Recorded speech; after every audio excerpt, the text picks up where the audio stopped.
আজ আমি তোমাদের ম্যাথের ক্লাস নেব, সবাই রেডি তো? লেকচার বসে দিল।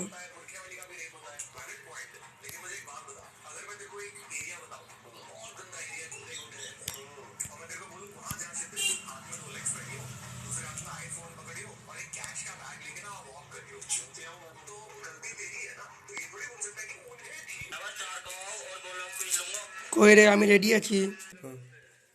আজ আমি ম্যাথের ক্লাস নেব। আমি বলছি, কই রে, আমি রেডি আছি, বল কি বলবি। Ready? বলো, দুয়ে দুয়ে কত হয়? 2 দিয়ে 4 হয়। ভুল বললে, দুয়ে দুয়ে 22 হয়। এই বোকা চোদা, 22 কি করে হয়? 2 দিয়ে তো 4 হয়।